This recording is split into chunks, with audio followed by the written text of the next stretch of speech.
سلام خواتاتي، واش راكم مع الصحة؟ واش راهم وليداتكم؟ ان شاء الله تكونوا كامل بخير.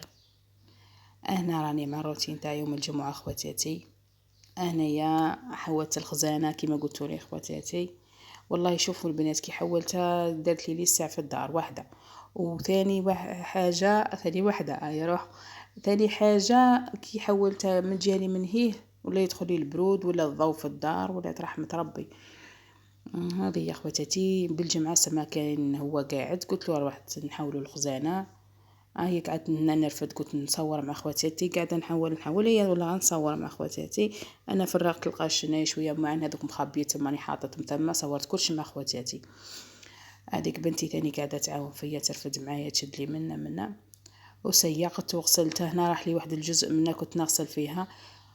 الله غالب.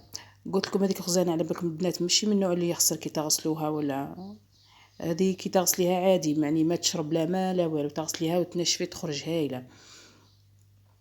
هنايا هذو الحوايج تاع بنتي قلت هي كش مفار ولا حاجه ولا قعدت توسوست فرغتهم مع كاع وعاودت نفضتهم وشفتهم لقيت ما فيهم والو. وهذا كل فريش والقطعه وهني مطبقتهم ثاني في الجهه الوسطانيه. وقعدت رجعت كل حاجه لبلاصتها حوايج دوك اللي كانوا ثاني محطوطين رجعتهم لبلاصتهم. كل حاجه رجعتها بلاصتها قلت نصور مع خواتاتي. الانسان ينشط روحه شويه كما قلت لكم انا نحب التغيير نحب نبدل منا انا حطيت التاقات حزمت. هي قلت نغسلها. حطيت الصابون قدامي حطيت الشتاء قدامي قلت يلا كانت يدي مجروحه شويه شديتها وقعدت نغسل. انا ما نصبرش على الغسيل والصابون ولا ما نصبر يا خواتاتي. قلت لكم نهار الخميس هذيك اللي حطيت لكم الكاطو اللي حطيت لكم في الشورت هذاك شوفوا البنات كي ولات روعه. ولات كاينه مساحه ولات مازالوا لي على بالكم ما بدا شويه يبرد الحال. هنا عندنا شويه الايامات الحال بارد وان شاء الله كي يبرد الحال مليح مليح ندخل كنابليات نعاود ندير لها ديكور شباب ونصور مع خواتاتي. قلت لكم نهار الخميس كنت عند جارتي عيطت لي جاو يقراو عليها في الفاتحه راح يرجعها راجلها. نقولها مبروك عليها ان شاء الله وان شاء الله يا ربي العقوبه لكل وحده. كل وحده مسكينه متفارقه مع راجلها ولا عندها مشاكل معاه ولا رانا نسمعوا كي يقول لك واش رانا نسمعوا واش رانا نشوفوا.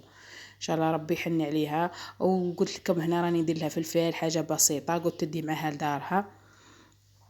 قلت ندير لها شويه حلوه تاع هذيك صب الرشراش وشويه هذيك حلوه اللي يجي فيها شيكولا من الداخل. قلت ندير لجارتي خاطر راني فرحانه لها بزاف بزاف. ان شاء الله ربي يجمع شملها ويجمع شمل اوليداتها بنيتها مسكينه وان شاء الله ربي يهنيهم يا رب العالمين. ان شاء الله كما يقولوها دوك السويره تنذكر وما تنعاد. لكل وحده يا رب العالمين. ان شاء الله هذا فاليها وليكم. هذه اللي نقولها لخواتاتي ان شاء الله فاليها وليكم. وكل وحده مسكينه ما مازال مفتحش عليها ربي ثاني ان شاء الله نقول ان شاء الله ربي يفتح عليك. برنص الستر ان شاء الله يا رب العالمين.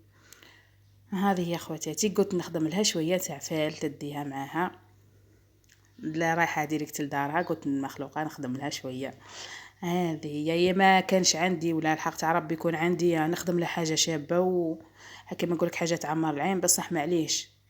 قال لك رب صدفه خير من الف ميعاد. هذه بالك تجي في الحمد لله لك يا ربي. هذه هي خواتاتي. والله يا البنات فرحت لها بزاف بزاف. ان شاء الله العقوبه ليكم نتوما ثاني يدخل عليكم هذا الفيديو ان شاء الله تربحوا عليه. وتحطوا لنا في التعليقات قلنا مثلا وحده هكا وكش ما عندها هكذا ظروفها ولا تقولنا يفتح عليها رب العالمين. ولا وحده ثانيه عويتقه مسكينه ما مازال ما فتحش عليها ربي نقولها ان شاء الله ربي يفتح عليك. وكش ما وحده عندها ثاني مشاكل مادام رانا نديروا في الفال ونهضروا كش ما وحده عندها مشاكل مع راجلها ولا نقولها ان شاء الله ربي يهديه. وان شاء الله ربي يحن عليكم ان شاء الله ربي يعمر داركم وان شاء الله ربي يهدي بالكم. هذه هي اخواتاتي. شوفوا البنت نخدم فيها وفرحانه الحق تاع ربي على بالي بلي ماشي حاجه كبيره بصح نخدم فيها وفرحانه فرحانه كي عاد راح ترجع لدويرتها وتلمد بنيتها. تربى مع كي يقول لك مع باباها ويماها في تحت جناحهم. هذه يا اخواتي خدمت لها ثاني هذه قلت لكم ساعه ندير في نواة كوكو ساعه نرمد في الكوفريط. قلت معليش تدخل بحاجه حلوه. هذه هي اخواتاتي. كنت راح ندير لكم روتين بالخميس، ومن بعد جاني الخبر هكي الصاعقه، قالت لي ارواحي ارواحي ارواحي، راني انا ملمومين وراهم جايين، والله البنات رحت نجري. الحق تاع ربي ما ديت والو في يدي، خاطر من الزربه للزربه، وعلى بالكم بلي راني نسكن برا لهنا، ما نقدرش ما نلقاش كيف ثم نشري ونروح، نسكن في الريف ما نقدرش نشري ونروح. هذه هي البنات.